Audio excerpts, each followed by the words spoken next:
On under that desk. It's London Fashion Week. Yeah, so, you're looking have to fantastic. raise the bar a bit. All right, let's start off.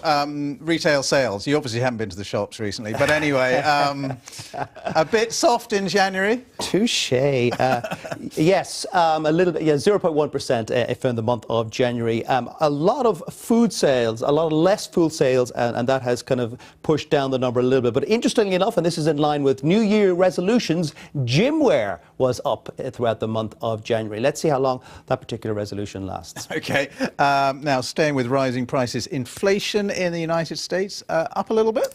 Yeah, and I mean, there was a time in the 1970s and 80s when we would be talking about double-digit inflation numbers. Now we're getting very excited about inflation that might be 2.1%. That is what spooked the markets last week when it came out. It was confirmed this week, and there are a lot of people that worry that high inflation could lead to a rise in interest rates, or the cost of borrowing, and that the era of cheap money could be coming to an end. Okay, and now the markets, there was that wobble. We saw, well, more than a wobble, really, I suppose. That seems to be over now. They're sort of bouncing back, aren't they? Let's never speak about that again.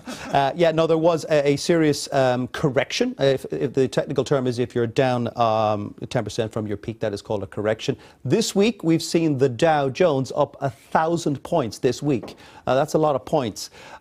It's been up as well in Europe and the UK, but not by the same amount. So the question is whether that is a dead cat bounce, and where do bonds fit into this? Let's turn to Nandini Ramakrishnan, who's from JP Morgan. Good afternoon to you, Nandini. Let me ask you, is it a dead cat bounce that we've seen this week compared to the previous week? Well, actually, because the change in market sentiment or mood of the markets in the past 2 weeks was so dramatic, we actually think that the recovery that's happening now, or so basically prices moving back up, is representative of our broader view that actually equity markets do have a bit more to go. So we would not call it a sort of dead cat bounce, but a recovery that represents the fundamentals. Companies are still delivering earnings. We still see central banks around the world keeping interest rates fairly low, though we are watching that. And so we do think this bounce back in prices is something that will be here to stay for 2018. Well, there you have it, very bullish from JP Morgan. So where does the bond market fit into this? Because there was concern that bond prices would react negatively throughout this year.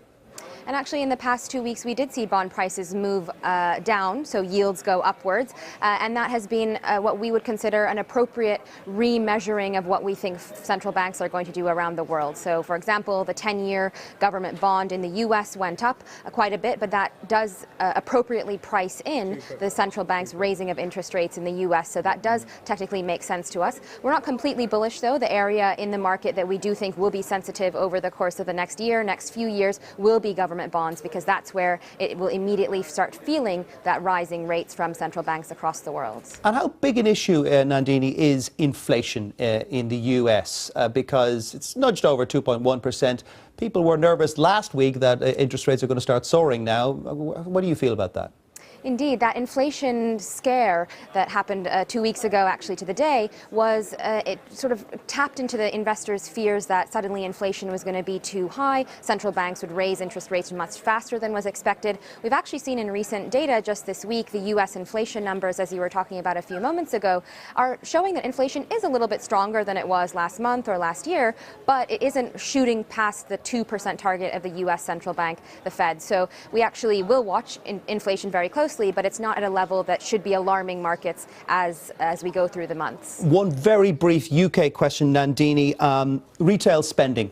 Are the purse strings loosening or tightening, do you think? It does look from the data we saw today that consumers in the UK are spending a bit less. It's an important part of the GDP or growth of the UK. 60% of UK economy is based on consumption, so we watch it closely. But it is still rising very slightly from past month and the past year, so not all doom and gloom at the moment. Nandini Ramakrishnan there from JP Morgan. Thank you very much. Let's have a swing at a look at the markets. Hopefully it's over my shoulder. Yes, it is. Yes.